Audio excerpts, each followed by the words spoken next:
Hello and welcome to episode 399 of the Money to the Masses podcast with your resident expert, as always, Damien Fay and me, Andy Leeks. Damien, Happy New Year to you. How are you doing? Yeah, Happy New Year to you too, Andy, and to all of our listeners.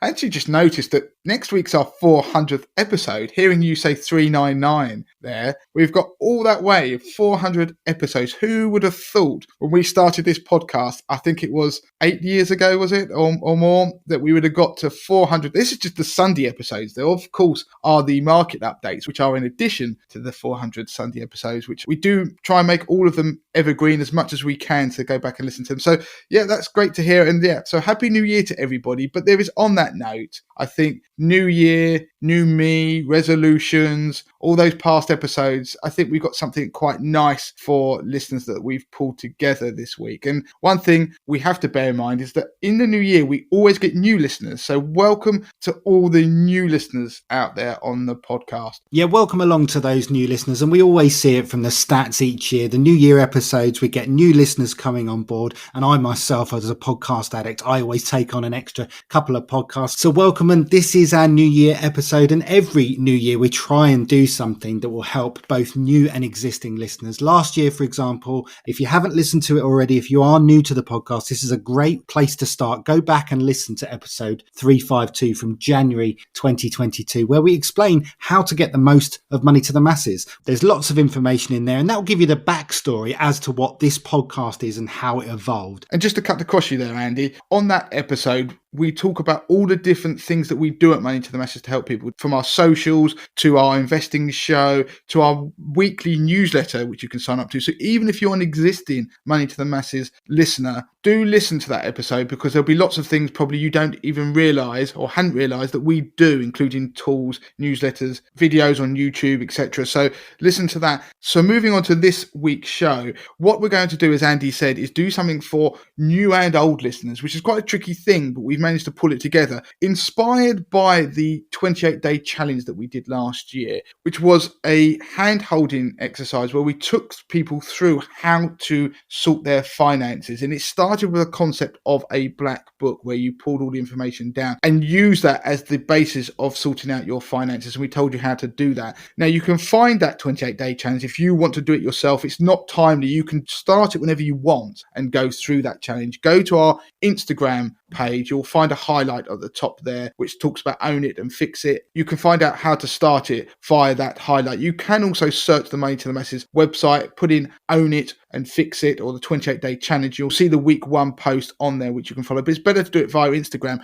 Of course, what that did is it caused us to pull together a lot of resources into a very succinct plan. So think of it like a course, and within that we use different media, whether it's YouTube, whether it was articles, but also clips from past podcast episodes. So what we're going to do today is, rather than go through a hand-holding on the podcast of how to fix your finances in the new year, that would be difficult because it depends on where people are. We've built tools that can help you. Don't forget, everybody, do the Money MOT. You can find a link to the Money MOT on the homepage of the website, moneytothemasses.com, also in the show notes of this episode. I'll come back to what that does in just a second. But the 28-day challenge, by making us pull together those clips from past episodes, we've decided to pull the best of those together and put them on this week's show. And we're going to top and tail them, talk around them, but it means it covers a lot of topics, from emergency funds, debt, retirement, setting financial goals. So there will be something, I guarantee you, in this for everyone, even if you're an existing listener, because the clips go back years. Just to mention before we start, the Money MOT was a tool that we created that's been used by more than 50,000 people now. It's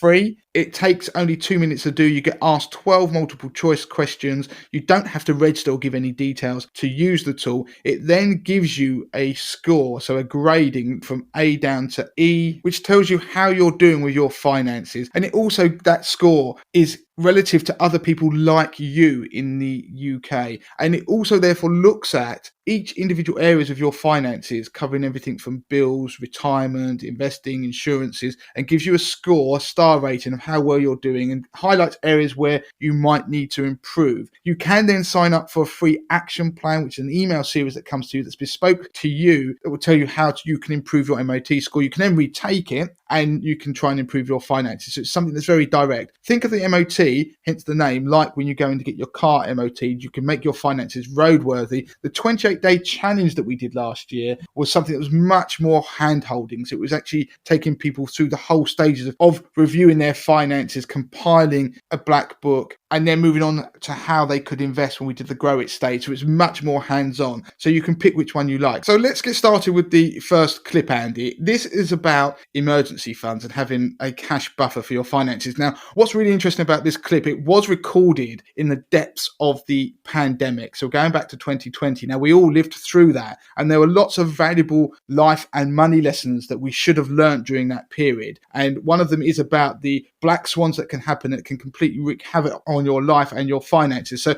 this clip is about the importance of having a cash buffer. I would add to it, though, that there is an argument for extending that buffer to up to 12 months salary or earnings or bills, whichever measure you want to use. So have a listen. So we often talk about in personal finance the importance of building an emergency fund. So people get really excited about taking control of their finances. And if they get a few things in order, they go, right, I want to start investing. I want to do the exciting stuff. And you almost have to say to them, no, whoa, have you got an emergency fund? Have you paid down your debt? And for a lot of people, that's quite boring and they don't really want to listen to it. And if people who listen to this podcast were to be really honest with themselves, they probably don't have the size of emergency fund they should do. So typically, the recommendation is you have 3 to 6 months salary. Now, I'm often asked, well, is that 3 to 6 months net or gross? Or is that just 3 to 6 months of your bills covered? Well, it's down to you, really. But to my mind, the bigger the sum, the better. So if you've got 6 months of gross salary saved up, then you should be able to weather any of these storms that come along for at least, for 6 months. You should be able to get back on your feet. So the thing is, if you only have an emergency fund that covers your essential bills, then you can't cover any discretionary spending that will occur during a period of, say, like we've had now, things that pop up that you don't realise that have got to be done, fixing the boiler or something like that. I know you can have access to credit, which is another reason why you need to keep your credit paid down. So you've got access to credit in an emergency. It's no good being maxed out on all your credit cards, but it's good to have a buffer because bills crop up. So it's really interesting when the government started to create the various different schemes to try and get people through the coronavirus lockdown financially. So we had the furlough scheme. Nobody had ever heard of the word furlough until this year. And so initially it was for 3 months because it was seen as the period which they hopefully could reopen the economy. And if you take that and mirror it into your own personal finances, if you get made redundant or something bad happens, then you should hopefully be able to try and make some headway into repairing the damage within 3 months. You'd hope you'd be able to go and look for a job and you might be able to make some inroads to finding a new job. Even better if you've got 6 months saved up. So 2020 is going to be the case study for why you need an emergency fund, I think.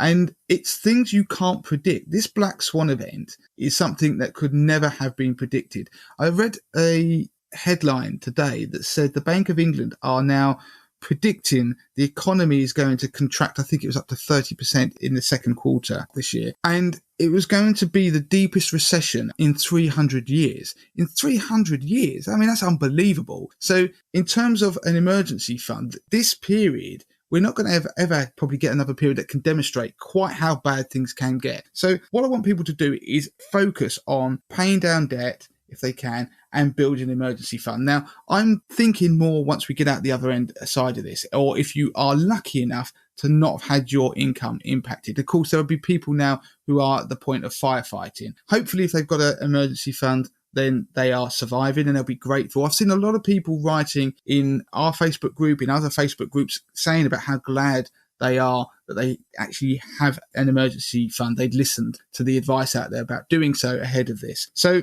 of course, it's not always easy to build an emergency fund because we've got lives, haven't we? And we're trying to live our best lives and we have bills, we have children, all these things. But what lockdown has actually done, it's made us become slightly more inward looking and a bit more insular. So that consumer generated stuff that's out there, the consumerism, the desire to have to keep up with the Joneses has dropped away because we're not seeing the Joneses. And so we're all probably finding we're spending less because it's probably forced upon us financially, or just because we're not going out anymore. We're not going to the cinemas. We're not going to restaurants. The kids can't do their clubs. All these things we'll be spending money on. Petrol. We're walking places. And so we're starting to get an insight to how frugally we can live. And it's also a brilliant insight into the financial independence world. So you remember that FIRE movement we often hear about? We're kind of starting to live that in these couple of months, because if you've been fortunate enough to not have your income impacted too negatively, you probably found that you've started to look at your bills and you've started to cut them back, or you've inadvertently cancelled your gym membership because you're not going anymore. You're starting to work out to Joe Wicks at home. You're starting to go for a run every day because it's the only thing you can do. And it's those things that you're starting to realise, why don't I do this before this happened? Why wasn't I doing this? Why was I spending money on a gym membership that I wasn't really using? And you start looking at value. So what I want people to think about is, once we get back to the world as it was, which it won't necessarily happen straight away because we won't be doing all the things like going to restaurants necessarily immediately, is looking at the value that we get out of these things and realising that we can save money. We can live far more frugally than we were, but it's not detrimental to our enjoyment of life. So, for example, our food bill has gone up, and that's partly because all the deals have gone from the supermarkets, but I'm eating at home all the time now. Whereas before, I would probably be eating out or buying lunch from the supermarket around the corner. And you've suddenly realised that it is almost more enjoyable to do that, to eat at home and make your food at home. And it can be better value. So I want people to look at that and start to think, well, if I can cut back, I can be financially better off.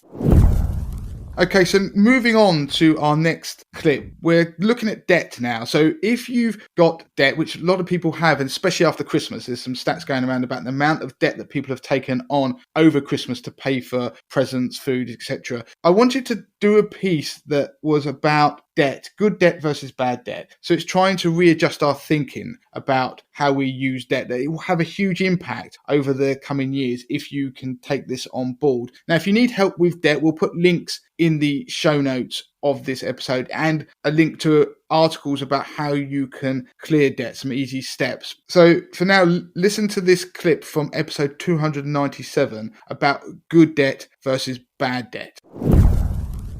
So one of the things with money is that it's not simplistic. There are times in life where you have to take on debt. Generally speaking, debt is obviously negative. You're having to borrow money for some reason. You owe somebody. But debt can be positive. And the aim is that people listen to the podcast, when they go and take out debt or borrow money, they try and work out whether it is defined as good debt or bad debt. And good debt is a debt that you take out that is basically a sensible investment in your financial future. So you will likely be better off over the long term by taking out this debt, because you're going to do something with the money that's going to put you hopefully in a better position, and it won't tend to have a negative impact on your overall financial position. Good example is obviously buying a house. So having a mortgage on a house is a good debt because it's enabling you to acquire an asset, a roof over your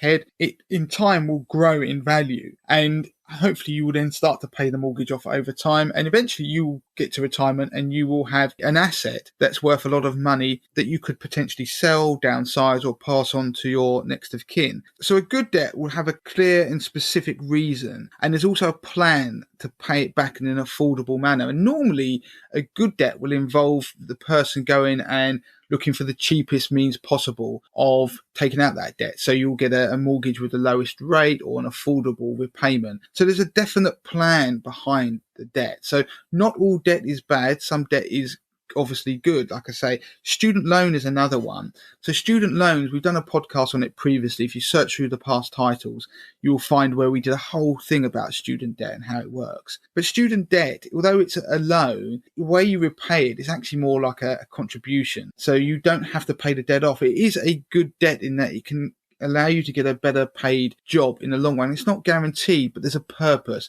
There's a means of being able to pay it back, and it's manageable over the long term. Investing in a business is another good debt. If you take out money to help grow a business, then there is a plan that this money will be repaid back over time by whatever it is, in this case a business, which you will grow hopefully into something incredibly successful. And I mean, interestingly, there will be people wondering whether car credit, so credit for or finance to take out a car, is considered good or bad.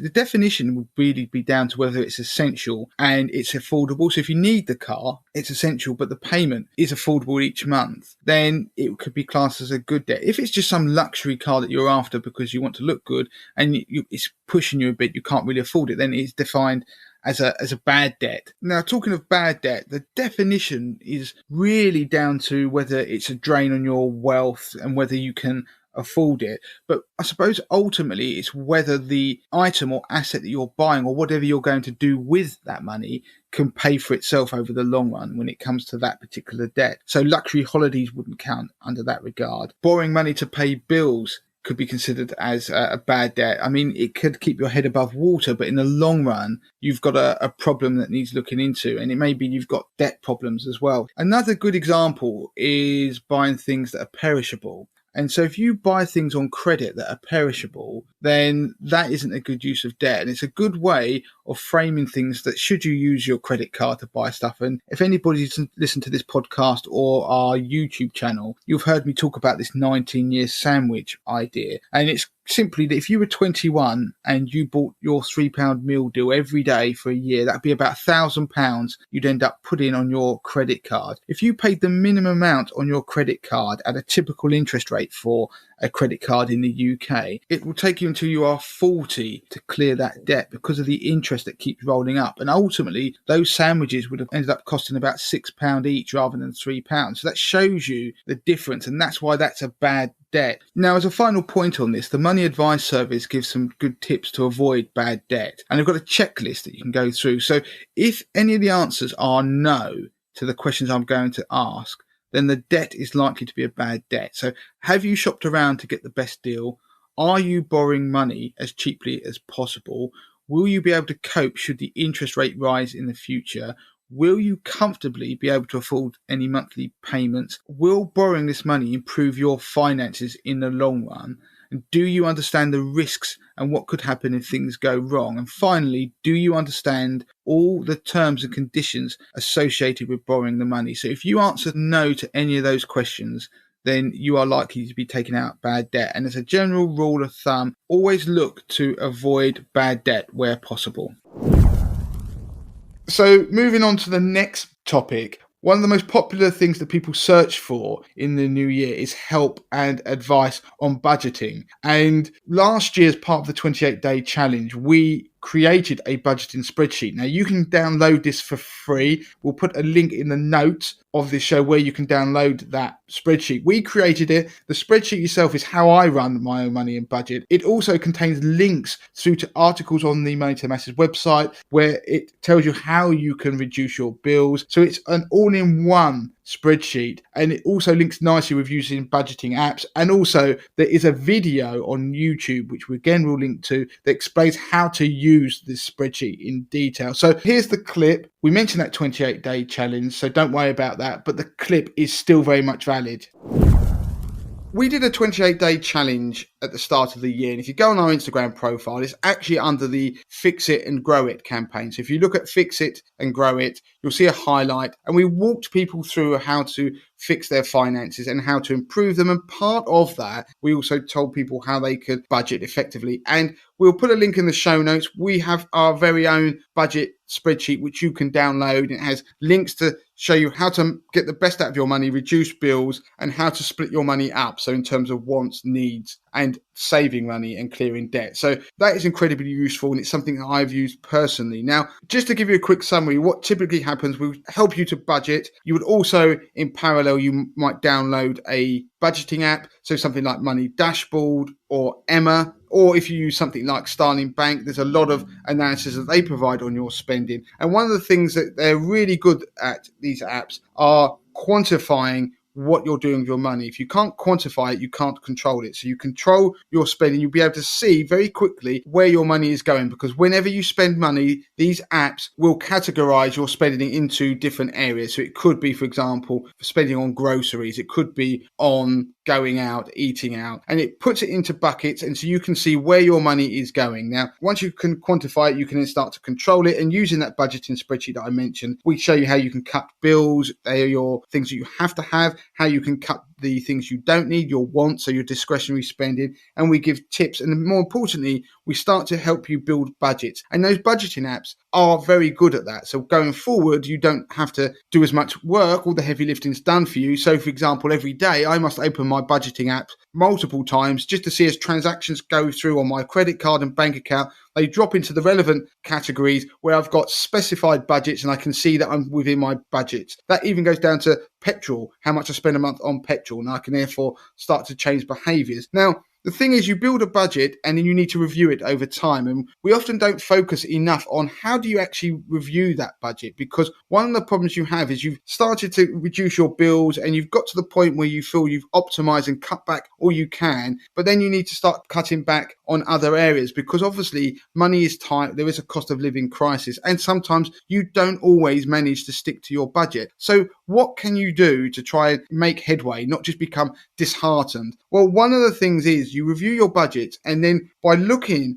at the spending patterns that you've got, the budgeting apps will tell you, you can see you maybe have spent more money than you wanted to on, let's say, for example, petrol. So you need to increase that budget or you need to take action. And only by reviewing at the end of the month to see where you've not managed to keep to your individual budgets. So, for example, like I said, it might be the amount you spend on fuel, then you might not have any more money to go towards that budget. So you've got to do something. And it's important that what you do is that you set up one goal. So that one goal, and you keep everything else the same, is your aim for the following month. So it may be, in my example, that I might decide that, do you know what? I'm going to use the car 2 days less a week. So that will mean that I would be hopefully using less petrol, which will help me get within budget or get towards being in budget. Now, that is a very specific goal. And the reason I call it test and learn is because when we're on the website this week, we make changes to the website to make it more user friendly. And we have to do that. We make a change, we test, did it work, did it not? And then we learn from that. The problem is if you've always got moving parts and you're never reflecting on a situation, then you never learn from it. So in my example, if I then started driving fewer days a week, then next month we might see that I actually go within budget. It may be people who are having takeaways might decide, you know what, we're going to have one less takeaway a week. We're going to try that for the next month. Or you might decide you're not going to buy lunch at work as many days a week. You're going to start taking lunch in 2-3 days a week. And by making that one goal, sticking to it, it means you then review your budgets. You'll be able to more likely succeed in future rather than become disheartened. And then realistically, if you have to change things, then you will have to review it again and see, are you being too hopeful with your spending plan and your budget? But if you do this consistently, I can almost guarantee you, because this is what I've done over time, is that you are more likely to be able to achieve your budgeting. And by focusing on one thing, it increases your chance of success. And the other thing, as a family or as a couple, if you've got joint finances, it's far easier to say to people, rather than going, oh, we need to spend less money, is that we're going to have one less takeaway a week, because you can materially see what's going to be the impact. If you're having 3 takeaways a week and you're going down to 2,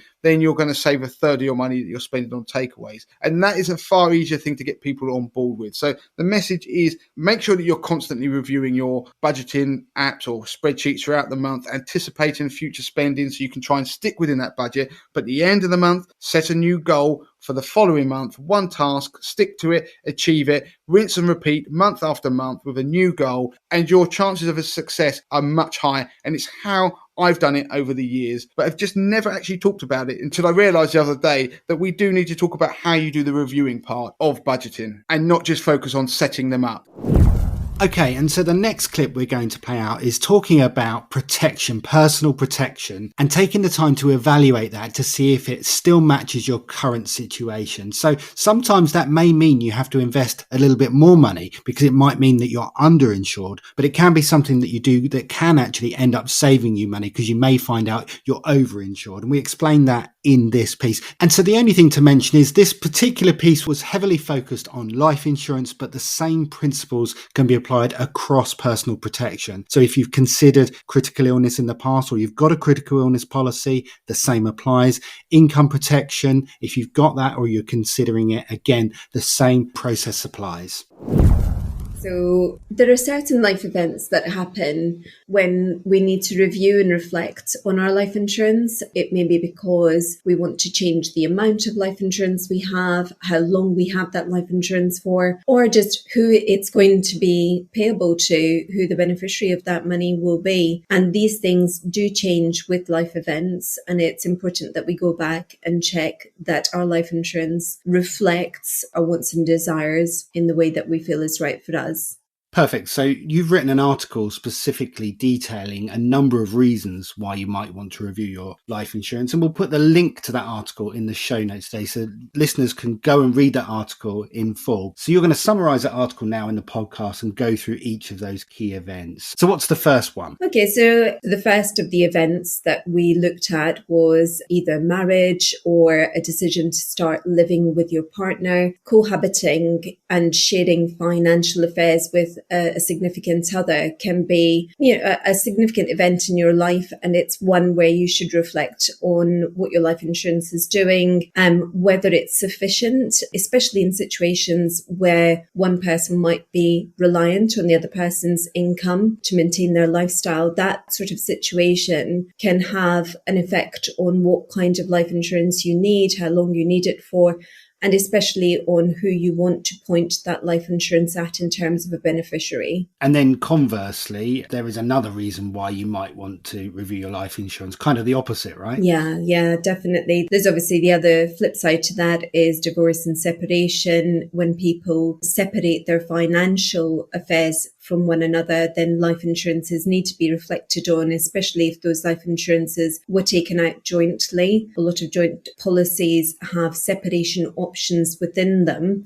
and we'll point to an article that shows you how to use those separation options so that you don't have to reapply for life insurances as such if you do go your separate ways. But even for separate life insurances, there's a need to reflect on what amount of cover you have, who the beneficiaries of those policies are. And in some instances, divorces can lead to things like maintenance payments being put in place for children. And it may be wise to consider taking out life insurance to ensure that those maintenance payments can be carried on if the person who's paying them unfortunately passes away before the child has reached an independent age. And so, Harvey, you touched on there about dependents and children and decisions you'd need to make there. That sort of leads us on to the next one, doesn't it? Yeah, Andy. So, the other significant event that we look at in our lives is starting a family. So whether you choose to adopt a child or you have a child, at that point, your mortality becomes quite important to you. So, you're suddenly responsible for another being, and you're probably going to be responsible for at least the next 18 to 20 odd years. And that can be a reason why people look at life insurance. Now, for a lot of people, they might have put in place life insurance when they had their first child and haven't reflected on that life insurance as and when they've had their second and third or fourth child. It is important to reflect every time you have a child, because you want to ensure that there's enough money to maintain their lifestyles, to keep providing for them, but also you want to look at how long you set your policy up for. So if you've taken that policy, say for example, for 18 years from the time that your first child was born, by the time you have concluded your family and had your maybe third or fourth child, that 18-year period might be too short to see your youngest to an independent age, and you may need to reflect on how long your policy will last for. So these are significant reasons why you should reflect on your life insurance if you add to your family. So we've covered cohabiting, marriage, separation, having children. Let's focus on the financial aspects now. I suppose the biggest debts that people think about covering when they take out life insurance is their mortgage. So what do people need to do in terms of their mortgage? What do they need to reflect on? Quite often, life insurance is a product that most people come across first when they go to buy a house, because they take out a mortgage and their mortgage broker will start speaking to them about taking out life insurance and buying life insurance to protect that very large debt that they're taking on. So mortgages, whether you're buying a new property and taking out a mortgage for the first time, or whether you're changing an existing mortgage, these are events when you should look at your life insurance, because if you have other people living in your home and they want to continue to live in that home and you're funding the mortgage, your death may jeopardize the roof over their heads, and you need to look at life insurance to protect that mortgage. Significantly, especially over this last year, we've seen a lot of people extend their mortgages, perhaps take out a little bit more money against their mortgage. So increasing the borrowing, or perhaps even increasing the number of years over which your mortgage is going to run, are reasons why you should reflect on your life insurance, because you may have increased the amount that's required to pay off your mortgage. And especially if it's the term, you want to ensure that your life insurance runs for as long as your mortgage does, so that it's always protecting that roof over your family's head. And I suppose that moves us on naturally to the next question. We've talked about large debts, mortgage being most people's largest debt, but there are other debts to consider. And this is another reason why you might want to review your life insurance. Absolutely, yeah. So any other debts that would require paying off in the event of your death, you should consider building those into your life insurance. And there are ways to do that in a cost-effective manner. If you review your life insurance, you don't necessarily have to take out policies for every single different aspect.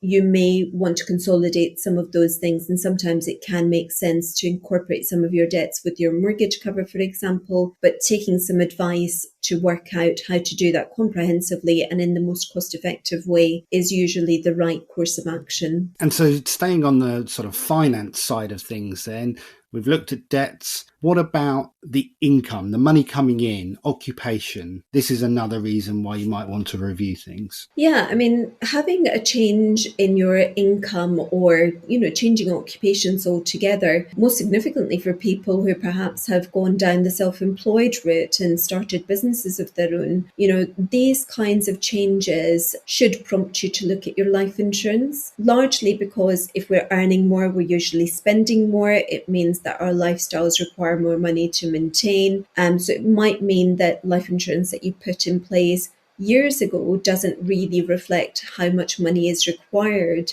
to keep your family in the lifestyle that they've become accustomed to now.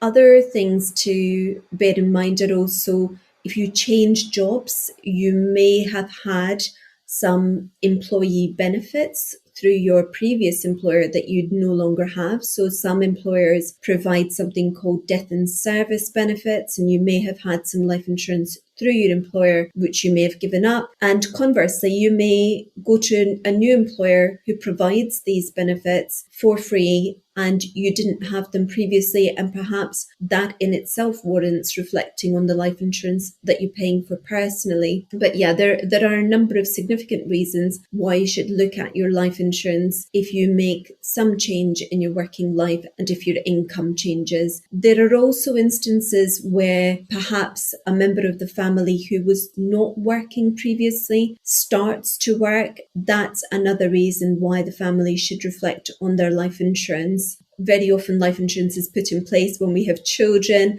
and at that point it might be that one of the parents has decided to stay at home and raise their child. But a few years down the line, you find people start going back to work and have an income, and it may be that in itself requires some amendment to the life insurance that you've put in place for yourself and your family. And so looking more towards the end of our lives and the reason why we might need life insurance for inheritance tax purposes. Now, this might be a new one for some people. Certainly we don't hear or read about it a lot. So why would you take out life insurance or want to review your life insurance later in life? So for people that are reaching the later stages of life, inheritance tax becomes a topic of interest to them. So inheritance tax is what's payable on your estate. Everyone has a threshold of £325,000 that's available to them without inheritance tax. And if you're passing your estate to your spouse, then there is no inheritance tax that's payable. But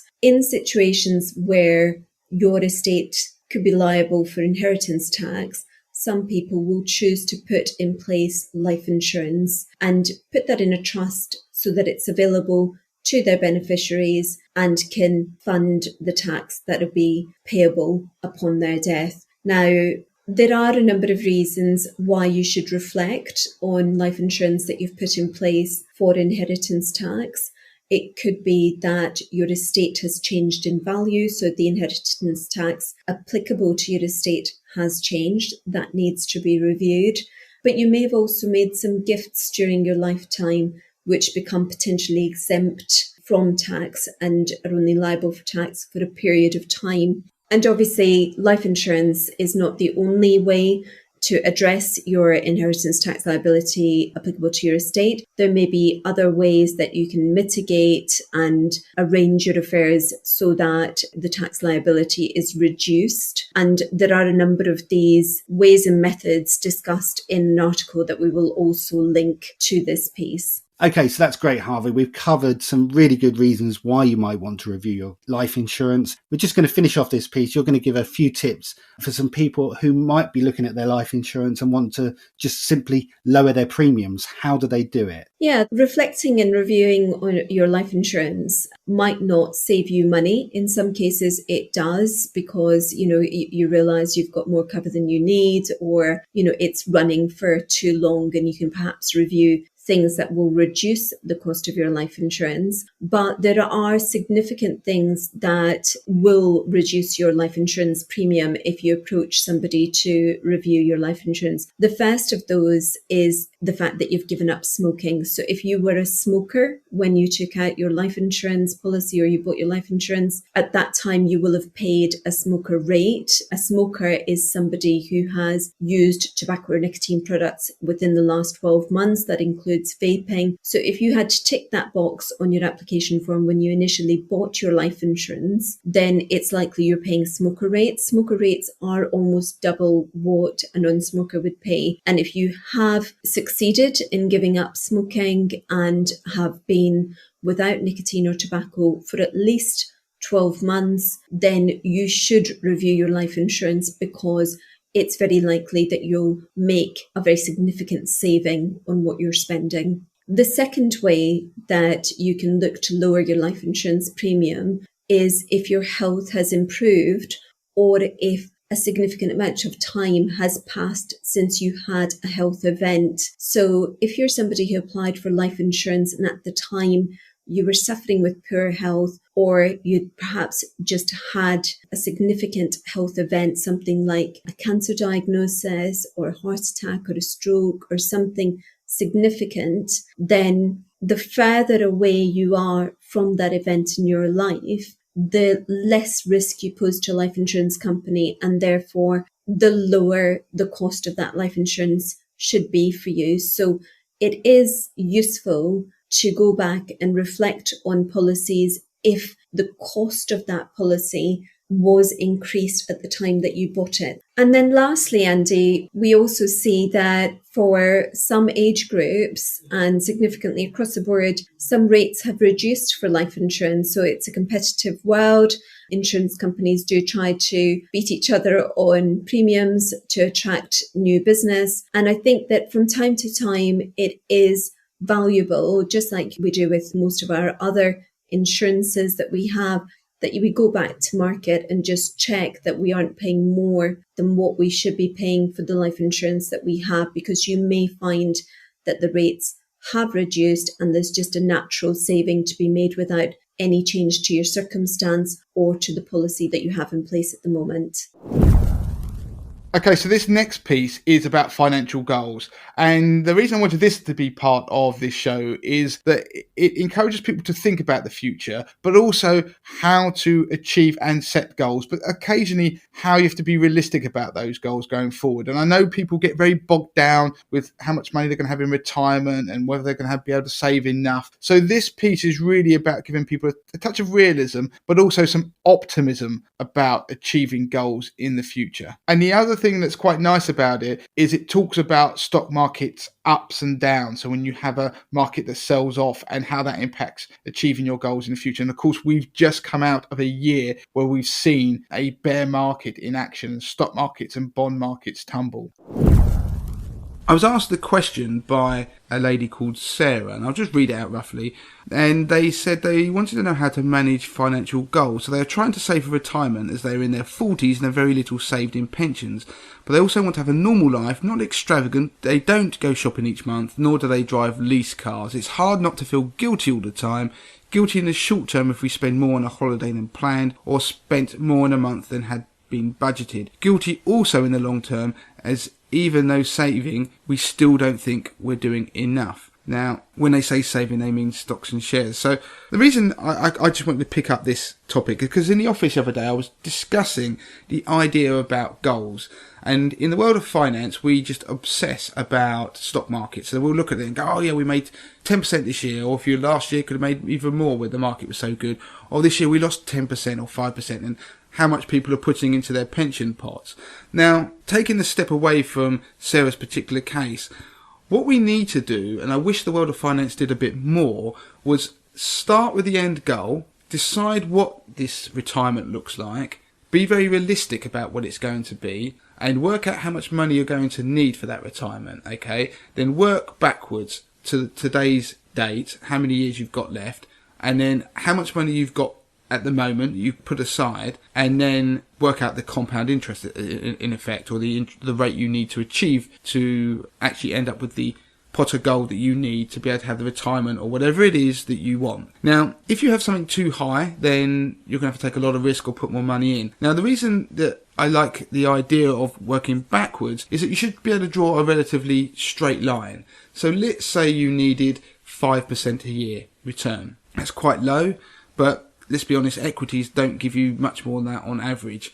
Then you would draw that straight line and you would, on a graph. So if there was a graph where on the y-axis there was how much money you had in your pot, whatever it be, pension, ISA, bank account, along the x-axis is time, then there'd be a diagonal line slowly going up. That is like your benchmark. So when you invest and you therefore your value of your pot goes up and down, when you get a bump a year and you fly up and you maybe made 20% and you think this world is wonderful, I'm a genius, all you got to focus on is, are you above or below where that line is? So at this given point in time, with the power of compounding, let's just say your pot should have been at about £50,000 or something like that, given your 5% a year growth, then you just need to worry if you're above or below it. What it does is if you focus on that and you're way above it and just think, well, I'm on track. And the positive about doing that, and when I would try and if I was to have clients and teach them, is because it focuses on what you'll need to do. And it's a bit like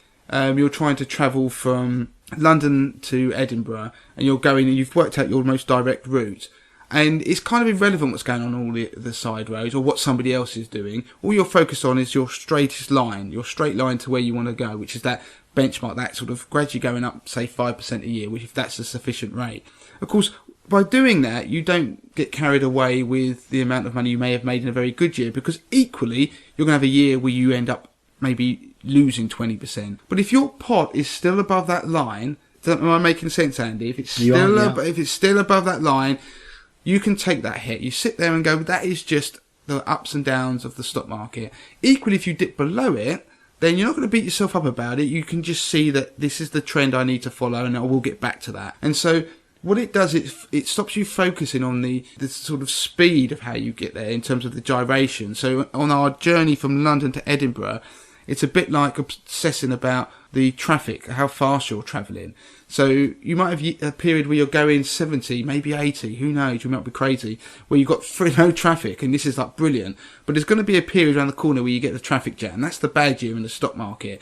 But ultimately, As long as you've got to stick to your best route, that is going to get you to where you need to be. And so that's what I think retirement goals are like. So going back to what Sarah said, I would then work out what I needed to generate. Now, if that level was too high, so it was like 15% a year, obviously you need to take more risk, which you can do. You could get more and more risky investments. But what you probably need to do is combine that goal with a more reserved or more realistic outlook. So rather than having the more lavish lifestyle, you might have to cut back on some of the things you think you might need.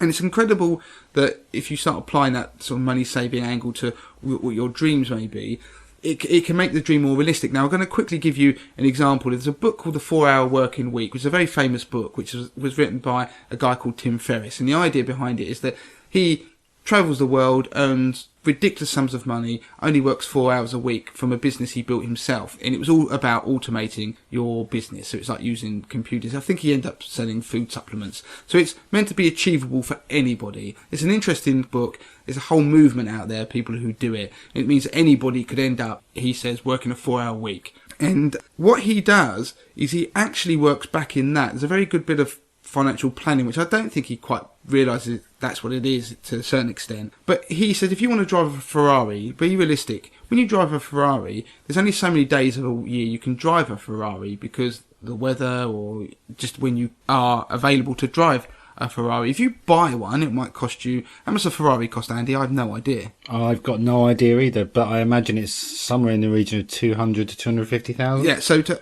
buy that £250,000 Ferrari, you're going to have a lot of money, and then when it sits in your garage for most of the time, it's going to be depreciating, so you're losing money. But also you've got the other costs in terms of insurance and petrol and all that kind of stuff. Yet you could probably hire a Ferrari for maybe... It might be $5,000 for a weekend or a week or whatever, like a decent sum. But when you actually work out how much you need to be able to pull up outside a restaurant or your friends, or if you go for a weekend away, you can hire nice cars for a more reasonable price than paying £200,000. And by doing that, the lifestyle is what you're after rather than the asset. So stop focusing on the asset. You've got to focus more on what the lifestyle is that you want. And you can actually achieve that by not having the obsession with owning everything. So it may be that when you might still want to go and travel, but the way you travel may be not first class or anything like that. It just may be a bit more realistic about how you do it, but you're still travelling around. So do you get what I mean, Andy? It's about breaking things down and being realistic to, well, I can still do that, but you can do it on a budget. And that's what these scammers actually do, funny enough. You see some of them, these people who live double lives, end up pulling up in a Ferrari to con people about how wealthy they are when they've just hired it for the day. So anyway, you've got to balance what your retirement income is. You can sit down and work out what your minimum amount you need in retirement, and that can work that back. So your minimum amount on bills, your minimum amount to hire your Ferrari or whatever these things are, and you can work out what that income, and it won't be as much as you think it is, because hopefully you may have paid off your mortgage as well. Now, the other thing is, you don't want to feel guilty about things. I'm in the same scenario as Sarah, really, because I have children, I've got bills. I don't put enough away for my future, even though I know I should. It's just a realism that I don't have the means as I would want to. But of course, you do end up gaining, typically you end up having more money as you get older because your kids start to leave home and be able to fund more. When I look at past clients and about how they funded, they tended to really start funding heavily, almost in a panic mode, but it was also because they had more money when they got to their 50s or 60s. It is leaving it a bit late. You're better off starting earlier, of course you are, but there's always still time. The other thing is, I still have this burning, not obsession, but the thing about pensions. Everyone goes on about pensions, and pension is one of the best ways to fund retirement. But in Sarah's case, she's basically saying, I can't build a big enough pot to produce an income. Well, she can carry on working. And I know not everyone wants to, but that's a realism that a lot of us are going to face, that we probably are going to have to carry on working. So why not create something on the side that can end up becoming what you do for a living? So something you like, a hobby. If you imagine a hobby, you can very easily turn a hobby that you love into making you an extra 20, 30 quid a month. That soon becomes 40, 50, 100, 200, 300, and before you know it, you have what they call a side hustle, a side business that you actually might be really enjoying, but will slowly make income. Now, you shouldn't rush it. Go into something without trying to make money. Eventually, if it's good what you do, the money will come. And I'm not just saying this in a sort of dreamlike state. This is what Money to the Masses effectively became.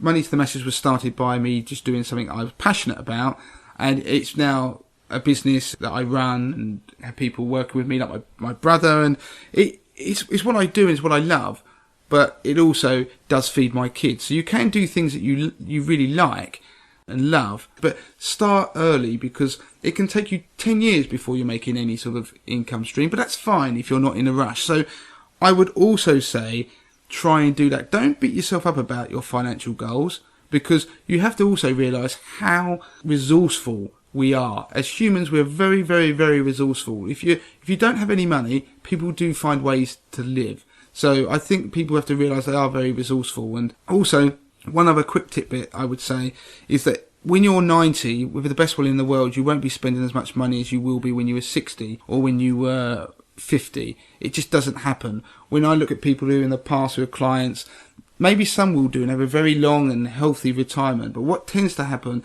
is people start their retirement, spend a lot of money, enjoy themselves, and when they've almost done everything, or their health, it deteriorates, because unfortunately that is the realism of retirement, is their health starts to deteriorate, and then their world starts to retract again, and so therefore they start going on holidays that maybe are in the UK, and their spending starts to drop. So that is just being realistic. So you have to factor that in slightly. So you don't need to budget for having, I don't know, whatever the amount of money you want a year forever. You might want it to grow with inflation, so you have to bear that in mind. But I'm just being realistic. Well, I've seen it. That's how it happens. So hopefully I've given Sarah some food for thought there on her achieving financial goals. But it's really, you've got to work backwards from them, alter them, and then just keep a regular check on where you are. If you get that one number, that 5% a year, so you know where you should be, nothing else matters. You don't have to worry about the stock market collapsing. You don't have to worry about the stock market rallying. You just have to focus, am I above or below that?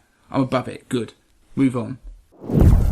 So this final piece on this show is related to retirement, and it's how you can get a £30,000 a year pension for £80. So it's an equivalent of a 30 grand a year pension. Now, this was a really popular episode, and listen to this. There are some tweaks to the numbers, because obviously this was recorded a little while ago, and the state pension is now £185.15 a week, and it's rising to £203.85 as of the 6th of April 2023. We also mentioned annuity rates, which have actually gone up, which is a positive. So that means that you can get even better retirement income from an annuity than you could previously, because your pension pot can buy an even greater level of retirement income. And of course, we talk about inflation and the average being about 2%. So that long-term inflation rate is still valid, because that's what the Bank of England is targeted to achieve, so that 2%. But obviously, as we know, it's gone into double figures in the last year, but it's still valid. The numbers are a guide, and it's just to emphasize what you can achieve with consistency and a good bit of planning.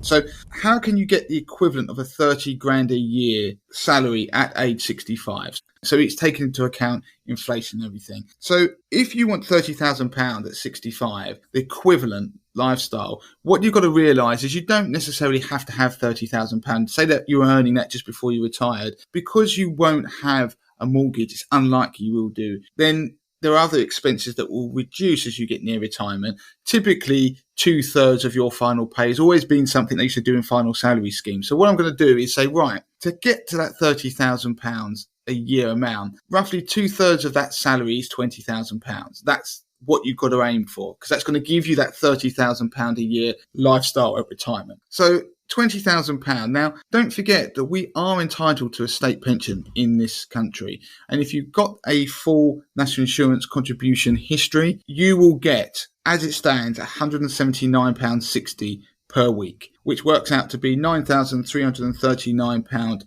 per year. Now, that is a sizable amount of money. So I'm talking about just individual people here. I'm not talking about couples, because obviously they would get a state pension potentially each, which obviously doubles that amount of money to over 18,000 together. So for a single person, you've already got £9,339 of that £20,000 amount that you would need at retirement. So I'm reverse engineering this. Now, that gives you £10,661 that you're going to have to generate in an income at retirement. Now, if you look at annuity rate as a rough steer, it's almost exactly 5% at age 65. So if you have a pot of £100,000 and you took an annuity, not one that's going to take into account your health or anything like that, just bog standard non-smoker, if you had £100,000 at age 65, then you would generate almost exactly £5,000 a year income. I'm not talking about drawdown or anything like that. We're using this as an assumption. So the 5%. Taking that £10,661, basically you need about £213,000 as a pot to generate 5% a year as an income, whether you're going to do that via an annuity or if you're going to do it via drawdown. So that is the sum of money you've got to try and have in a pension pot by age 65. Now, one thing, obviously, the beauty of a state pension, it's going to be pretty much inflation protected. I know it's very topical and a lot of talk about the triple lock and everything now, but that's a positive about the state pension. Now, if you want to generate that £213,000 pot, if you're age 30, that means you're going to start, you've got no pension at all. You're going to start today, age 30. You need to put in £400 a month to get that pot. And that's assuming a 5% growth rate, and it's assuming fund charges of 1.5%, and it's assuming an inflation rate of about 2%. So we're taking into account inflation when we're making these numbers. If you're 40, you're going to have to do £600 a month. If you're 50, you're going to have to do £1,100 a month. So there's some sizable numbers there for people who hadn't even started saving for a pension. Now, this is where you can start to get a bit cute. If you reduce the charges on your investment portfolio. So let's say you're going to do a pension. Instead of paying 1.5%, you used something that was much cheaper and got it down to about 0.5%, which is doable because there are a lot of cheap platforms out there. There are tracker products. If you got it down to 0.5% per annum that you were paying on your pension in total, then we already, for the 30-year-old, we're going to focus on the 30-year-old just to keep this simple, then that 30-year-old would only have to pay in £320 a month. So we've gone from 400 already down to 320. If, rather than just achieve 5% growth rate, they actually achieved something like 8% on top of inflation. So they took more investment risk. Now, I know it's not guaranteed. There is no certainty you're going to actually achieve that. We're talking about the average over the long term. So you took more risk. You're 30. You can afford to take more risk. You've got a 35-year time frame here. If you manage to achieve that, so you, instead of picking a low risk investment or a default fund in a pension, for example, you would only need to put in £110 a month as a 30-year-old. Then you would have the £213,000 you'd need at retirement. The other thing to bear in mind then, if we focus on this 30-year-old, £110, now their basic rate taxpayer, let's say they're earning 30 grand a year, then that actually nets out, because you get tax relief on your pension contributions, you only have to put in £88 a month to be able to achieve that. If you follow those steps that I've said, if you were a 40% taxpayer, then that drops down to actually only £66 a month net. So you can already see we've gone from a 30-year-old, by just being a bit cute about things, we've already got it from £400 a month down to around about £88 a month, just assuming they're a basic rate taxpayer. Now, the final thing I want people to think about is auto-enrollment. Now, this is the importance of auto-enrollment, and it was a great initiative and it's been very successful. Auto-enrollment, what happens, as an employee, you have to pay in 5% of your earnings and your employer has to put in 3%. Now, the amount that 3% is based upon can be all of your earnings or something called qualifying earnings, which is between £6,240 and £50,270. Now, the reason I mention this is because if you earned £30,000 a year, then interestingly, that would work out to be £80 a month would be your net contribution into your company scheme if it was based on this qualifying earnings. Then that £80, you would have nearly £20 tax relief and your employer would put in £59.40. Wrap all of that up and you've got £158.40 a month going into a workplace pension via auto-enrollment. You only put it in £80, yet you're receiving the benefit of £158. That is way more than the 110 that I mentioned earlier that people would need to put in. Not only that, but if, like some employers do, they decide to match your contribution, so they pay 5 as well as you paying 5%, then you'd end up with £198 in total going into your pension, which would actually give you the equivalent of 25 grand a year as a retirement income when you add in your state pension, which when I work it backwards, that's 2/3 of 37,500. So you can see very quickly what I'm illustrating here is if people are cute and they join their auto-enrollment scheme at work, if they check that their employer, whether their employer matches contributions, or they make sure that it's a cheap scheme, or they save into a pension at very low cost, they minimise costs, and they don't just sit in a default fund. They actually go and choose and actively choose the investments that they're in so they can try and manage the risk and the potential reward. You can achieve a £30,000 equivalent income lifestyle in retirement for as little as £80 for a 30-year-old. Now, of course, if you're older, you're 40, then the numbers are bigger. But when we said at the start that the 40-year-old have to pay £600 a month, if you use the tips that I mentioned, you could get that down to £250 a month, which, given you hadn't even started saving, is a pretty decent figure. And if you think auto-enrollment that was matched and you're earning £30,000 a month would actually get you about £200 a month going into your pension, and you're only paying £80 effectively yourself, then you are quite a way towards that £250 a month. So the message here is, don't think it's too late to start saving for retirement. And don't forget, you do currently get a state pension, so you have to bring it into the round. It's part of your building block. As we still have it, we can't ignore it. But it's just a good demonstration of, if you pull the right levers, then you can achieve probably more than you thought you could when it comes to saving for retirement.